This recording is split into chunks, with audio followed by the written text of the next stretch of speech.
مغربی بنگال اسمبلی نے West Bengal public safety and control of anti social activities bill 2026 منظور کر لیا ہے۔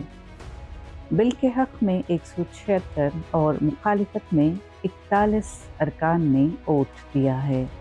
اس قانون کا سب سے متنازع پہلو یہ ہے کہ اگر ریاستی حکومت یا مجاز افسر کو کسی شخص کی سرگرمیوں سے عوام کی سلامتی کو خطرہ محسوس ہو تو اسے بغیر مقدمہ چلائے 12 ماہ تک حراست میں رکھا جا سکتا ہے۔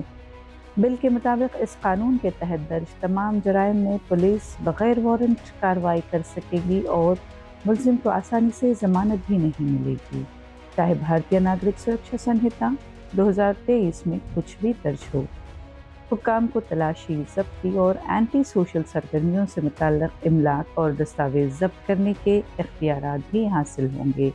اگرچہ زیر حراست شخص کو گرفتاری کی وجوہات بتائی جائیں گی، لیکن عوامی مفاد کے نام پر بعض معلومات چھپائی جا سکیں گی۔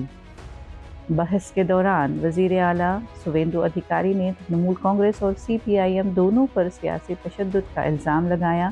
انہوں نے کہا کہ حکومت اس قانون کا غلط استعمال نہیں کرے گی اور عوامی اور سرکاری املاک کا تحفظ یقینی بنایا جائے گا۔